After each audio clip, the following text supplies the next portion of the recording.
बिस्मिल्लाहिर्रहमानिर्रहीम। शुरू अल्लाह के नाम से जो बड़ा मेहरबान निहायत रहम वाला है। Welcome to the C voice. कब्रिस्तान में उनकी एक कुटिया थी, वो वहीं चारपाई पर रहते थे। लोग खाना दे जाते। कब्रिस्तान में एक गुसल खाना भी था। निज़ा के पास खाना खाकर वो खामोशी से रोज़ाना आ जाते। दोनों में कोई बात ना होती। हाँ, वो रोज़ सर में तेल लगा देता, चेहरे हाथों पर खामोशी से लोशन लगा देता और नया लिबास पास रख देता। वो निज़ा की कुर्सी के पीछे लिबास बदल कर चले जाते। बोन उतरे कपड़े ले जाता और बोन रोज़ चंद 100 रुपये भी जेब में खामोशी से डाल देता और रात का खाना साथ बांध देता। वो आग जलाकर गर्म करके खा लेते। जो लोग देते वो भी खा लेते। कि एक दिन वो दोपहर का खाना खा चुके तो बोन से कहा, आज मैं मैरी का टेस्ट करवाऊंगा। बोन कुछ ना बोला। मैरी को फ़ोन किया, अम्मा आपको डेट्स आई हैं? नहीं, मैरी ने कहा। तो बोन उठा, बंद जूते पहने और नायाब के साथ तैयारे में सवार हो गया। तैयारा सैरी ने गेट के बाहर उतारा। बोन अंदर गया। मैरी के सर का बोसा लिया, शूज़ पहनाया। अम्मा हॉस्पिटल चले। मैरी उठ खड़ी हुई तो बोन ने नकाब पहनाया, गेट के बाहर ले आया और तैयारे में बिठा दिया और परवाज़ कर गए। पीछे बच्चे जीपों में बैठे और रवा हो गए। वो लोग सिविल हॉस्पिटल उतरे और मैरी की रिपोर्ट में वो प्रेग्नेंट थी। नायाब खुशी से मैरी से लिपट के, रोज़ मैरी नेज़ा जितना तुमसे प्यार करता है कि उसने तुम्हारी खातिर अपना दीन और दुनिया दांव पर लगा दी थी, मैं भी राबेल से इतना प्यार करता हूँ।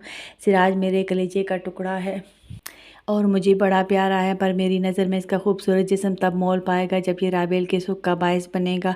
आपने हर हाल में रिलैक्स रहना है, मेरे नीरज पर आँच ना आने पाए। मैरी ने इतना कहा। वो टेंशन नहीं ले रही, वो रिलैक्स है। नायाब ने फिर गले लगाया और बोले, मेरे नीरज बेलारूस मिशन पर जाएंगे और मेरे बेल और जिया के साथ लड़ेंगे इंशाल्लाह।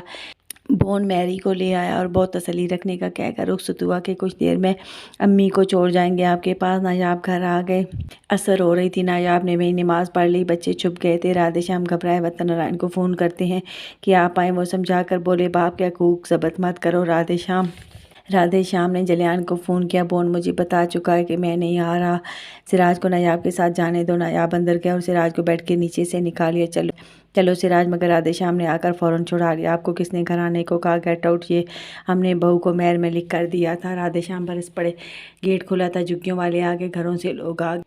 ठीक है पापा, आपका घर, आपके बच्चे, आपको मुबारक। सिराज मेरा खून है, इसे मैं हर कीमत पर यहाँ से लेकर जाऊँगा। नायाब ने बढ़कर सिराज को घसीट लिया। आप कौन होते हैं हमारे भाई को लेकर जाने वाले? मारूम तन कर खड़े हो गए तो मित्रों, नायाब का पार आसमान पर जा पहुँचा।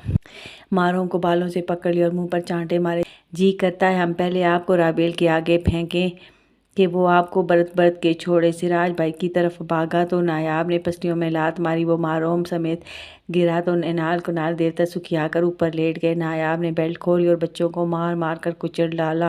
जिया सिराज के सर को सीने में छुपा लेती है और बाप की बेल्ट से बुरी तरह भाइयों के साथ पिटती है। राधे श्याम मुंशी जी नायाब को मारते हैं, मगर वो बहुत फुर्तीले थे, बार बार चुंगल से निकल जाते हैं और फिर बच्चों को इस तरह उठा उठा कर फेंक कर सिराज को निकाल लेते हैं। सिराज बिल्कुल पागल हो गया था। पालन डैड को मदद के लिए पुकारता, दादा को पुकारता, उसकी ज़बान जहर उगल रही थी। सिराज बैरिस्टर को हाय बदवाएं देता कि मम्मा को सिर घुट्टी डाली। गोरकन के लिए मम्मा को छोड़ के मैरी घबरा कर बाहर निकली तो नायाब ने कहा, आप अंदर जाए, मेरे बच्चे को कुछ हुआ तो मैं निज़ा के पास आपको वापस छोड़ आऊँगा। मैरी उल्टे कदमों पलट गई। सिराज बुरी तरह पिटा, उल्टियाँ करता, नंगे पैर। नायाब ने बेदर्दी से बाल नोचे और लिबास भी फाड़ दिया। चंद चीथड़े बदन पर रह गए, मुंह से रालें बहती। बच्चे उल्टियाँ करते। सिराज से फिर लिपट गए। साक्षी आ गई। साक्षी सुखी की बीवी थी। बेल्ट छीन ली तो नायाब ने बालों से घसीटा और दूर फेंका। लोग नायाब को मारने लगे। उन्होंने पिस्टल निकाल लिया, फायरिंग करने लगे। जुग्गियों वाले सिराज को चिमट गए। नायाब ने बहुत मार खाई, मगर नायाब सिराज को उठाकर हेलीकॉप्टर में फेंकने में कामयाब हो गए। सिराज का जूते लगने से जिस्म कुचला गया था। उनके मजबूत सोल वाले शूज से मुंह पर गालों पर थप्पड़ पड़ने से नील पड़े थे। मारों भाइयों बहन रास्ता जुगियों वाले हेलीकॉप्टर को उलटने लगे। नायाब की फायरिंग पर भी वो हट ना रहे थे। नायाब इतनी देर में तड़पते सिराज की कलाई सीट से क्लिप कर चुके थे। तैयारा उड़ा ले गए और मार मार कर जिया रास्ता मारूम को नीचे फेंका। ऊपर से सिराज इस तरह दिलदोज चीखें मार रहा था जैसे उसे ज़िबा किया जा रहा हो। वो बार बार दरवाज़ा खोलकर नीचे लटक जाता जैसे उसने मरने का इरादा कर लिया हो। नायाब मुड़े और बेदर्दी से उसे बालों से घसीट कर घौंसे मारे और पैर भी क्लिप कर दिया। कुत्ते, मैं तुझसे आजिज़ आ गया हूँ, दिल करता है मैं तुझे सलीब पर लटका दूँ, वहीं लटका लटका तू मर जाए। वो खोल कर बोले और फिर कहा, जल्दी से नियत बांध, मगरिब कज़ा होने वाली है। नमाज कज़ा हुई तो राबेल नाखन उतार लेकर नायाब तकबीर कह देते हैं। सिराज भी चीखें मारता तकबीर कहता है। सलाम फेर कर सिराज फिर चीखने लगता है और फासला कम होता जाता है तो चलाक सिराज फ़ौरन तदबीर करता है और मिन्नत तरले पर आ जाता है। पप्पा स्वीट पप्पा किस्मी, हम आपके साथ हैदराबाद जाने को तैयार हैं। देख सिराज अहमद, मैं अब तेरे मकर में नहीं आने वाला। ये फरेब अब राबेल को देना, वो तुम्हारी रुई बना डालेगा। इतना कहकर वो दुआ करते हैं, या अल्लाह मुझे, राबेल और मुजीब सदीकी को जन्नत में डालना और सिराज को दादा समेत दोज़ख में डालना, आमीन। कि वो इतना भुनाए हुए थे और बुखार में तप रहे थे कि मद्रास आ गया। वो लैंड कर गए तो सिराज की चीखों का जैसे सैलाब आ गया। नहीं रहते इस राक्षस के पास। दादा भी डरते थे कि वो अफरीत है। सिराज चीखने लगा था। नायाब हथकड़ी खोलने लगे। मस्जिद से सब दौड़ते आए। बेला के सफ़ेद खूबसूरत चेहरे पर हैरत थी कि क्या हुआ है। सर पर रुमाल बंधा था। वो हेलीपैड में आया। लड़के भी भागते आए कि नायाब ने खोल लिया। वो चीखें मारता सीटों के नीचे घुसने लगा था। अब नायाब बेदर्दी से लातों से मारते कोसते चढ़ी सांसों में बाहर निकाल वो बाप के लिबास को नोच रहा था। नायाब ज़ोर ज़ोर से थप्पड़ मारते नीचे लेकर आते हैं और उठाकर बेला के पैरों पर फेंक देते हैं। जगह जगह से फटा लिबास, झांक मारती जवानी, खूबसूरत चेहरे पर वहशत छाई हुई, गालों पर नील पड़े मुंह से नाक से खून बहता। सिराज अपने आवास में नहीं था। बेला हैरत से इस अजूबे को देख रहा था।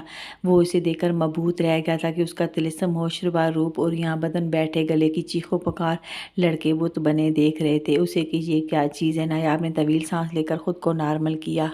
राबेल किशन मेरे हसीन नेज़ा के हसीन बेटे, ये सिराज अहमद है, मेरा हकीकी बेटा है। रोज़मेरी के पेट से है। इसकी उम्र 13 साल 5 माह है। इसे मैंने खिलाया पिलाया बख्शा और तुम्हारी ग़ुलामी में दिया। मैं कल कोर्ट से रिटर्न भिजवा दूंगा। अब कुरैरस पर तुम राबेल किशन इसके जिस्मो जाँ के वाहिद वारसों पास रखो, बेच दो, धंधा करवाओ, तुम्हें सब छूट है। ये कमारा है मगर 3 माह पहले इसका फिजिकली रेप किया गया। नायाब ने इतना कहा और आगे होकर बेला के चप्पल से झांकते सफ़ेद पैर को हाथ लगाकर माथे से लगाया और दौड़ते हेलीकॉप्टर में चढ़ गए। पप्पा पप्पा, सिराज चीखें मारता दौड़ा के मित्रों। बेला ने तवील सांस लेते कलाई पकड़ ली। सिराज ने चौंक कर बेला को देखा और लहरा कर गिरा तो बेला ने हाथों में थाम लिया। नायाब ने देखा और दांत पीस कर बोले, सिराज अहमद, मैं तेरे दादा के मकरो फ़रेब में नहीं आया था। तेरे मकरो फ़रेब के जाल में अब ये ज़मीन का पुत्र नहीं फंसने वाला। नायाब इतना कहकर फलाई कर गए।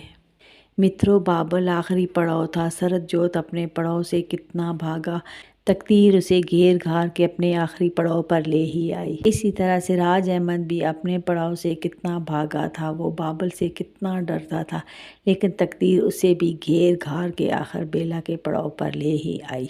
बाग़े बहिश्त से हुक्मे सफ़र दिया था क्यों, कारे जहाँ दराज है अब मेरा इंतज़ार कर।